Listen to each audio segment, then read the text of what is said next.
అందుకే దేవుడు అంటాడు, దొంగలు ఉన్నాడు జాగ్రత్త. బాబా ఈరోజు అందరు దేవుని చేతికి దొరికాడు. దేవుడు నీతో నాతో మాట్లాడుతున్నారు. ఏ విషయంలో దొంగ, ఎక్కడెక్కడ దొంగతనం చేస్తున్నా, ఏ సమయంలో దొంగతనం చేస్తున్నా, ఎవరి దగ్గర దొంగతనం చేస్తున్నా అని మనం గమనిస్తే మొట్టమొదటిగా సమయమును దొంగలించే వారిగా మనం ఉంటున్నాం. రోజుకు 7 గంటలమ్మా, 24 గంటలు. 24 గంటలు ఇంటూ ఎన్ని రోజులు ఉన్నాయి మనకు? చెప్పండి. 24 గంటలు ఇంటూ 365 రోజులు అంటే 8760 గంటలు.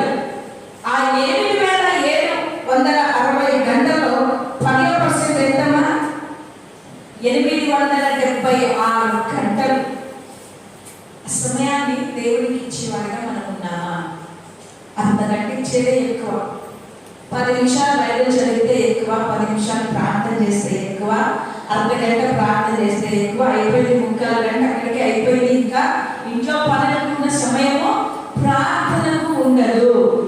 నా ప్రియమైన దేవుని బిడ్డలారా, దేవుని సమయంలో, దేవుడు మనకి ఇచ్చిన సమయంలో దేవుని యొక్క సన్నిధిలో మనం ఉండకుండా, లేక దేవుడు ఇచ్చిన పనిని మనం చేయకుండా మన ఇష్టానుసారమైన పనులు చేస్తే మన జీవితంలో అనేకమైన సమస్యలను మనము ఎదుర్కోవాల్సి వస్తుంది. సమయాన్ని దొంగలించే వారు ఉన్నారు.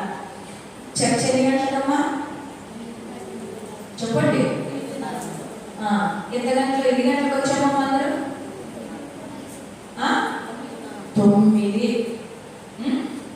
అంటే సమయాన్ని ఏం చేస్తున్నాము? దొంగలిస్తున్నాము.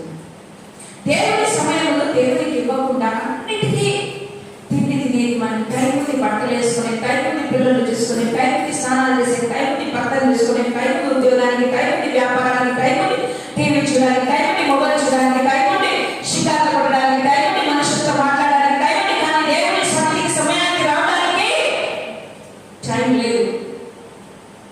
సమయం సరిపోదు.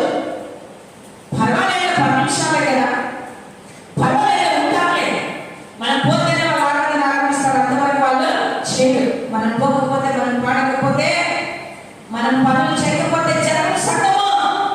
నీ సమయాన్ని వృధా చేస్తూ దొంగలిస్తూ ఉన్నావా? నా ప్రియమైన దేవుని బిడ్డలారా,